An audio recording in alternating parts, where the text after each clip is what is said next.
Having a roommate can be a great experience, but initially living with a stranger can be difficult, and even for people who become really good friends, little habits can sometimes be annoying. Here are some solutions for common roommate troubles. Number 1 is cleaning. Messiness is a major point of contention in roommate situations, so be aware of that. Set up a system of divvying up chores and be willing to hold one another accountable for it. Number 2 is respect. Remember the golden rule we learned as kids to treat others as we'd like to be treated? It applies here. So no matter how you and your roommates' opinions or lifestyles may differ, respect them.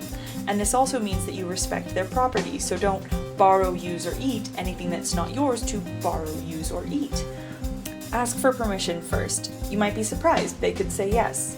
And if your roommate is an early riser, then try to be quiet when they're asleep, and if you're an early riser, still try to be quiet when they're asleep. If anybody raises their heads early in the morning, just be quiet when people are trying to sleep, and vice versa. And the third one is communication. This one is so important. Don't just leave passive-aggressive notes or talk to other friends about it. Be willing to sit down with your roommate and talk about tension or things that are getting on your nerves.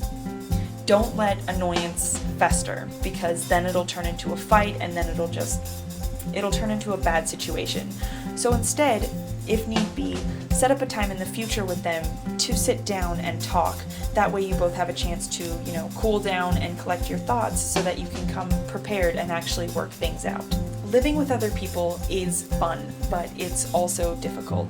And you need to be aware of other people and their emotions. So just keep that in mind and you should have a smashing good time.